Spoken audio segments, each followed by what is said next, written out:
But on the quick end, I want to put this out there. Talked about this in a lot of smaller private circles. Do I think there's a recession or depression coming? Absolutely. That's a mathematical fact. Simplistic reason why is that in America, we have a Federal Reserve. They expand and contract the supply of money, meaning they print money out of thin air and they take money out of thin air.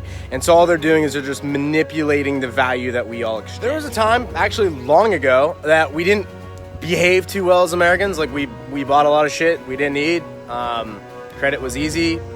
Home values went through the roof.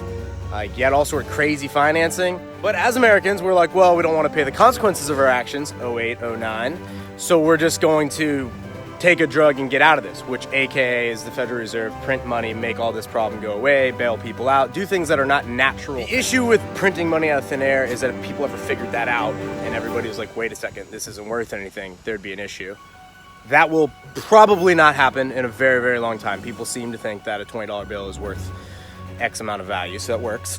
But the real issue with that is people will do what's called malinvestment. Basically, if they were paying for it with their own money, they wouldn't otherwise buy these things, AKA student loans, right? Like no one would pay 50 grand a year to go to school if they had to have the 50 grand to go to school. So when times are good, people do what's called malinvestment just because of the expansion of credit and it's fake money and they don't care and they can do whatever they want. So it's a mathematical fact that eventually the cows will somehow come home. So the easiest and best way to prep for a recession is to be debt-free, number one, and ideally have a little bit of savings on hand. And that's it. That's as complicated as it is. And if you happen to be in my situation where when you're younger you thought you were a hot shot, that you could play a credit game and play it like Russian roulette and things would work out, and then later on in life you realize like, no, that's not how math works.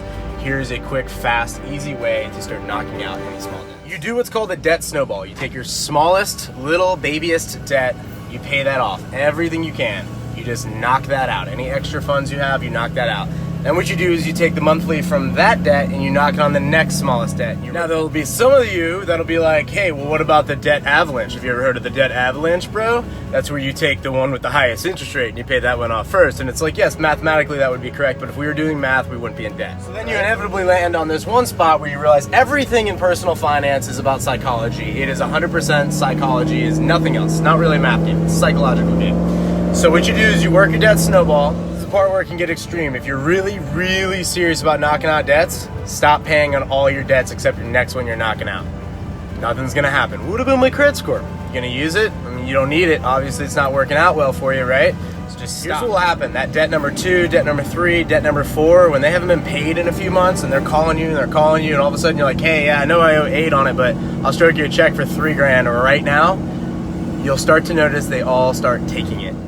So to wrap it up, you end up paying less if you're not concerned about a credit score, which they pull out of thin air as well. So if you don't worry about the mirage and you just worry about the actual facts of becoming a free human being, you kill it using a debt snowball as opposed to anything else. But the psychological game from paying off your first debt, then paying off your second debt, you start to understand that you are winning and you're winning fast, and you start to win faster because of the snowball. So you start taking all these monthly payments and now you're knocking out debt and you're free.